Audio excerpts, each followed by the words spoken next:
BRICS സന്ദർശനവുമായി ബന്ധപ്പെട്ട് രണ്ട് നാഴികക്കല്ലുകളാണ് India പൂർത്തീകരിക്കേണ്ടത്. ഒന്ന്, റഷ്യയുമായിട്ടുള്ള സഹകരണം സമാനതകളില്ലാത്ത രീതിയിൽ വർദ്ധിപ്പിക്കേണ്ടതായുണ്ട്.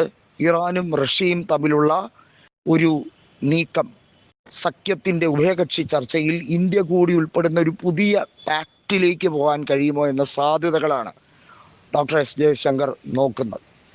ഇവിടെ ഡിപ്ലോമസിയുടെ കാര്യത്തിൽ ചില കാര്യങ്ങളിലൊക്കെ നരേന്ദ്രമോദി സർക്കാർ എടുക്കുന്ന തീരുമാനങ്ങൾ പലപ്പോഴും ദീർഘവീക്ഷണത്തോടെയല്ല എന്ന് ഡിപ്ലോമാറ്റുകൾ പറയുന്നത് എന്തുകൊണ്ടാണ്? ഡിപ്ലോമാറ്റുകൾ കൃത്യമായി മനസ്സിലാക്കുന്നുണ്ട്, റഷ്യയും ഇറാനും ഈ നൂറ്റാണ്ടിലെ ഏറ്റവും വലിയ ശക്തിയായി പരിണമിക്കാൻ പോവുകയാണ്. മിഡിൽ ഈസ്റ്റിൽ ഇറാൻ എടുക്കുന്ന എഫോർട്ട് ഉണ്ടല്ലോ, അമേരിക്കയ്ക്കെതിരെയുള്ള ഒരു ശക്തമായ എഫോർട്ട്, അത് ഒരിക്കലും കണ്ടില്ല എന്ന് നടിക്കാൻ കഴിയില്ല. ഇറാനെ പോലൊരു രാജ്യം ആണവായുധം ഇല്ലാഞ്ഞിട്ട് കൂടിയും വളരെ